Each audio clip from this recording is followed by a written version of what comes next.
He was the last player to win in back-to-back years of the U.S. Open, and that was not a threat this year after Dustin Johnson, along with Jason Day and Rory McIlroy, missed the cut at Erin Hills, where Brooks Koepka won. On Fox, he was part of the coverage. We're thrilled to have back here on the Rich Eisen Show, Curtis Strange. How are you, Curtis? You know, Rich, I'm tired, but it's a good tired. It's been a good long week, and always just best week of the year for me working the U.S. Open. Well, what did you make of Erin Hills? So much conversation going in. What's the conversation going out? You know, I got to tell you, I think it grew on everybody. The big hitters feel a bit confined when they go to the old courses and play my dad's U.S. Open and my U.S. Open, meaning tight fairways and, you know, a lot of rough around the greens and that type of thing. But that said, I mean, the game has changed. I try to always keep an open mind, and this was more of a big hitter's course, a more modern type, you know, hilly, rolling terrain, big wide fairways. Let the guys drive the ball, and I like that. Most of the guys hit drivers on just about every hole, and that's a good thing because that's the second most important part of the game. The thing that was different, really different, was no rough around the greens, all of the runoff area. And I must say, because of the lay of the land and because of the way they designed the golf course, it was pretty good. And I marveled at how well they pitched it off these tight lies, because at my age, I don't want to be hitting these lofted clubs off tight lies. But, you know, I think it was pretty doggone good. It was well accepted by everyone.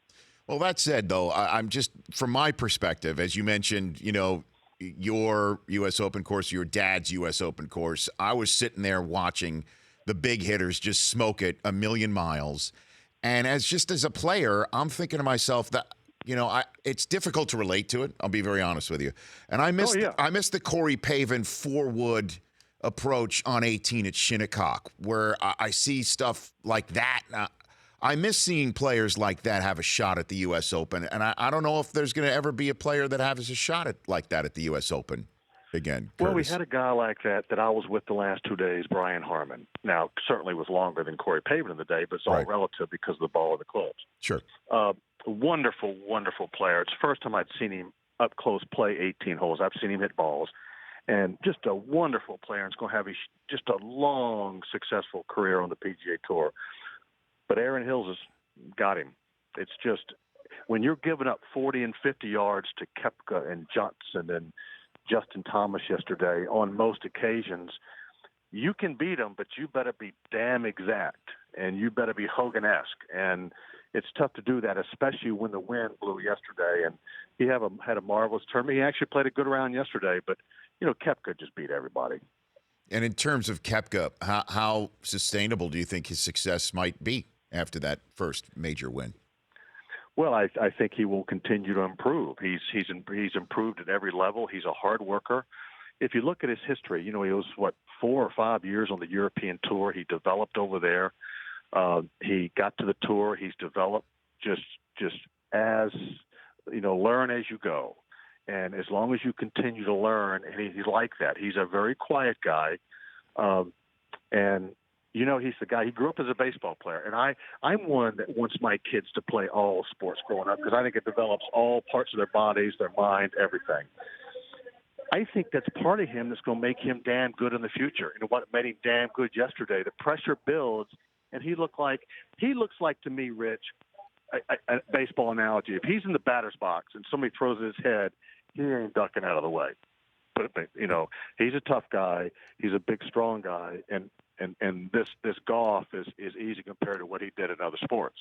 That's Curtis Strange for Fox Sports joining me here on the Rich Eisen Show. I don't know if you were on social media over the weekend, Curtis, but there was an interesting back and forth, to say the least, between Steve Elkington and Rory McIlroy, where he accused Rory of being bored. I hear you laughing about it. I guess you saw it. What do you think about that? Well, I for all the world, it's going to be shocked that I am on Twitter as of 10 days ago. So okay. It was actually been quite fun for me because leading up, promote the U.S. Open and giving my thoughts on being out on the course or whatever, and had some nice comments back. It's already gotten it's already gotten in the gutter a couple of times. But You know what I did learn after a couple of drinks? Do not get on your Twitter account. That's number one rule. Yeah, Curtis, I got to be honest with you. I've been on Twitter since the '09 draft, the NFL draft, where the NFL Network's like, why don't you guys get on Twitter and social media? The moment when your thumb hovers over the send/tweet button, yeah, you got to have a clear. It's like I told my two teenage boys when they started dating and got to college that, guys, after you've been drinking a little bit, don't call the girlfriend. Nothing good comes from it. Ever. Do not hit send. So anyway, to answer your question, I did see some of that, and you have to know Steve Elkington, to realize where he's coming from. He's harmless. He hits send sometimes without going through that filter. He's actually somewhat entertaining, but degrading and a bit annoying to a lot of people. And what he said about Rory McIlroy was a little bit, below the kneecaps, below the belt, I should say.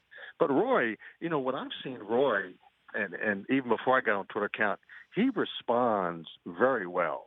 He's got a wicked sense of humor and a sarcastic tone that he plays he plays the high road, but he's playing the low road too. Yes, he does play both roads. But it's been fun. But I guess in that regard, though, I mean, is it fair or unfair, Curtis, to say that when Tiger was winning championships, 4 wasn't enough, and then 5 wasn't enough, and then 6 wasn't enough, and it just appears that hunger isn't there for Rory and or any of the extremely talented players of his generation? Is that fair or unfair to say? Well, I think it's fair in this sense. Tiger set the bar at many different levels. One was the focus and the hunger. Very, very selfish, focused.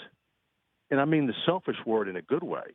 But it's all about you. It's all about your golf game. Everything revolves around you. But he took it to the next level. I hate that phrase too. He just did everything beyond belief. Now, if Rory McIlroy is to be held to that standard, he's not going to reach that because Rory has a life. He just got married. He likes to do other things. That's all good. You have to be human out here. Rory's going to be the type of player that's going to play very, very well and sometimes not so well. He's had some injuries he's dealing with right now. I don't think that bothered him at all this week. But I was surprised. I was with Rory the first day, and I was a little surprised at how poorly he did play. But it happens. Curtis Strange, couple more minutes with him here on the Rich Eisen Show, calling in from the airport as he's leaving Erin Hills, which, by the way, I think is next level, if you don't mind me using that phrase, right here on the Rich Eisen Show. So do you think we see Tiger on a weekend professionally again, Curtis? I think that's the wrong question. Okay. I want to see Tiger on the weekend with his kids walking the street, living a pain-free, normal life. And then number 2, I'd love to see him back on the weekend on the golf course. But right now, we all know that he's got some bumpy roads ahead of him. And I hope the best for him as an individual, and then we'll deal with the golf. But I just don't know. Because I've never been there. I do know of people that have had some abuse issues, and they can only beat it if they really want to beat it.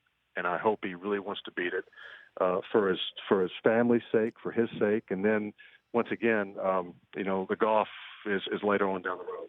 Last one for you then. As we just mentioned with Rory, 4 career majors, wondering when the 5th is coming, and then if he's greedy enough to use the Gordon Gekko phrase for 6th, 7th, and 8th with Spieth and Dustin Johnson. And we just saw a 7th consecutive first-time major winner. Have we reached parity in the world of professional golf, Curtis? Well, parity at a high level, yes. These kids, I'm telling you, it's incredible how well they hit the golf ball. They are truly better. They hit it farther, they run faster, they jump higher. When you look at a Koepka, he's truly an athlete, but they're bigger, they're stronger. Part of the equation that doesn't get talked about when we watch them launch these golf balls, 350 and whatever, they're big human beings. Koepka looks like I want him as I'm drafting him as a linebacker on my team. Dustin Johnson is 6'4" or 5" and built like, just a perfect body to swing a stick. I don't care what that stick is, but to swing it. I mean, you do have the Brian Harmons and stuff, but the big top players in the world are big, strong individuals now. And who breaks out next? One of them will. Dustin looks like he was on his way and then fell down the steps. But, it's every time we talk about parity in sport, somebody eventually breaks out, and that's why we love it. Curtis, thanks for the time. Fly safe. Let's chat sooner than the last. You got it. Enjoyed it. Thanks, Rich. Same here. That's Curtis Strange, now of Fox Sports. The Rich Eisen Show, weekdays at noon Eastern on radio stations across the country and audience.